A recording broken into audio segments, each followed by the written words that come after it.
السلام عليكم متتابعين قناة لمسات ذكر. كنتمنى تكونوا لاباس عليكم وصحة جيدة ان شاء الله.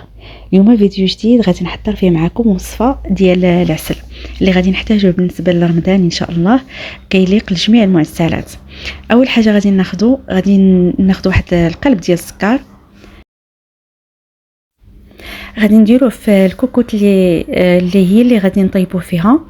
غادي ناخذ قالب وغادي نضيفوا عليه لتر ديال الماء، يعني كل قالب ديال السكر كديري عليه لتر ديال الماء. صافي غادي نضيفوه من الفوق كيف كتشوفوا في الفيديو.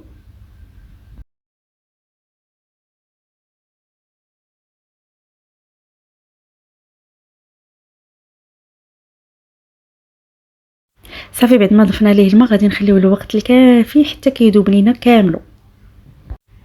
هنا بعد ما خلينا تقريبا الوقت الكافي باش داب لينا، غادي نحلو على الكوكوط. في الاولى ما كتكونيش ساده الغطايه حتى كيبان لك هبط، عاد كتسدي باش ما طيح شي حاجه هكا في الكوكوط. صافي من بعد كنجيب واحد معلقه ولا اي حاجه عندك، كنبقى نحركو مزيان باش ما يبقاش السكر هابط لتحت. كنبقاو نحركو مزيان حتى كينسجم لينا.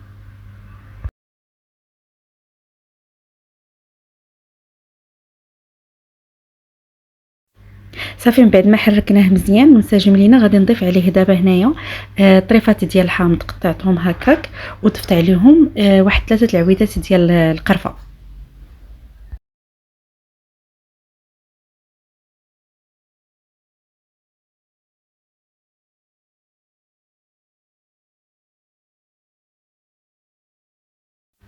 صافي وغادي نردوه فوق البوطه. بالنسبه للعافيه خاصها تكون مهيله يعني لاقصى درجه.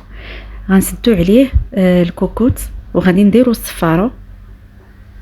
صافي هنايا بعد ما سدينا الكوكوط ودرنا الصفاره، غادي نردوه فوق عافيه مهيله كيف ما قلت لكم في الاول، يعني خصك تكون ناقصه العافيه على الاخر. وغنتسناو حتى كتصفر لنا الصفاره. من مورا ما كتصفر غادي نحسبوا تقريبا واحد 40 دقيقه، وهي على العافيه مهيله يعني ما تجهدي ما والو.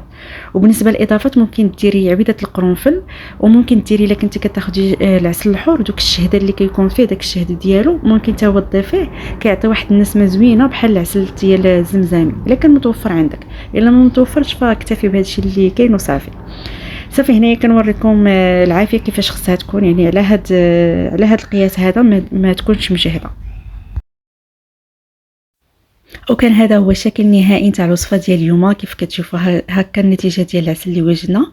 ما تنساوش الاشتراك ديالكم في القناه وتفعيل زر الجرس باش يوصلكم اي جديد ان شاء الله. السلام عليكم مع وصفات جديده ان شاء الله.